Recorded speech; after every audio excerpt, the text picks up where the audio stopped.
मैं यही कहूंगा, बस नतीजों का इंतजार कीजिए। भारतीय जनता पार्टी ने, एनडीए ने जो उम्मीदवार दिए हैं वो बहुत शालीन भी है, उपलब्धियों भरा उनका जीवन रहा है और एनडीए के उम्मीदवार भारी मतों से विजयी होकर आएंगे, ऐसा मुझे पूर्ण विश्वास है।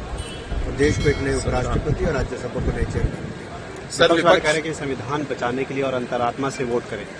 निश्चित तौर पर वो अंतरात्मा की आवाज को सुने और भारत के विकास और विकसित भारत बनाने के लिए जो नरेंद्र मोदी जी ने कहा है उस दिशा में आगे बढ़े और एनडीए के उम्मीदवार का समर्थन मुझे लगता है कुछ लोग और करने वाले हैं एनडीए के अलावा भी। इसमें तो कहीं कोई शंका है ही नहीं उनकी जीत को लेकर। एनडीए पूरी मजबूती से एकजुटता के साथ मौजूदा उपराष्ट्रपति पद के उम्मीदवार और एनडीए के प्रत्याशी सीपी राधाकृष्णन जी के साथ मजबूती के साथ हम लोग खड़े हैं।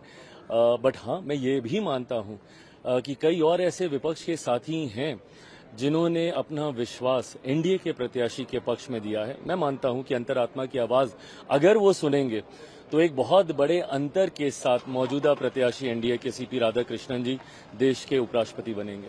सर, इस चुनाव के बाद बड़ा चुनाव बिहार का है, 2 महीने के अंदर ही वो भी चुनाव होना है।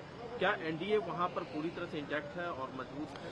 पूरी मजबूती के साथ, एकजुटता के साथ एनडीए आगामी बिहार चुनाव के लिए तैयारी कर रही है। हमारे राज्य इकाई को अगर आप देखें तो पांचों दल के हमारे प्रदेश अध्यक्ष, पांचों दल के हमारे नेता एक साथ हम लोग चुनाव प्रचार में उतर चुके हैं और मैं मानता हूं कि इस बार ऑल टाइम हाई के साथ हम लोग बिहार में सरकार बनाएंगे। सर, कब तक सीटों का बंटवारा होने की संभावना है? जल्द हो जाएगा। मुझे लगता है उपराष्ट्रपति जी के चुनाव को लेकर थोड़ी सी व्यस्तताएं थी, पर आज ये भी चुनाव संपन्न हो जाएगा और इसके बाद अब इसी ओर ध्यान केंद्रित होगा कि जल्द सीटों का बंटवारा और चयन हो जाए। नंबर्स नहीं, सवाल ये कि आप संविधान बचाने के लिए, लोकतंत्र बचाने के लिए और जो कुछ घटनाक्रम है हम उसमें नहीं जाना चाहते हैं, लेकिन अब उपराष्ट्रपति नया होगा, नए के लिए हम लोगों ने वोट डाला है। युवराज सिंह जी के बयान के लिए क्या कहेंगे? उनके लिए कुछ नहीं कहेंगे, उनके लिए कुछ नहीं कहने वाले, उन्हें कुछ नहीं पता है। वैसे क्रॉस वोटिंग की आपको उम्मीद है कि क्रॉस वोटिंग होगी?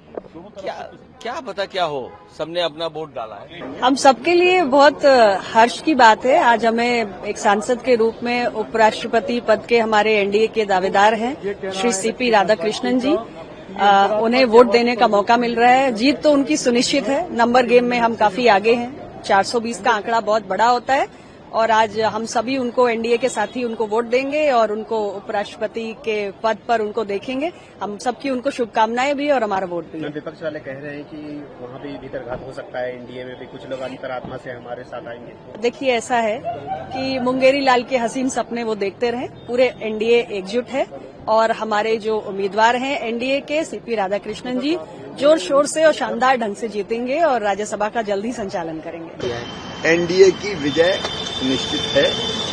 सीपी राधाकृष्णन जी नए उपराष्ट्रपति होंगे।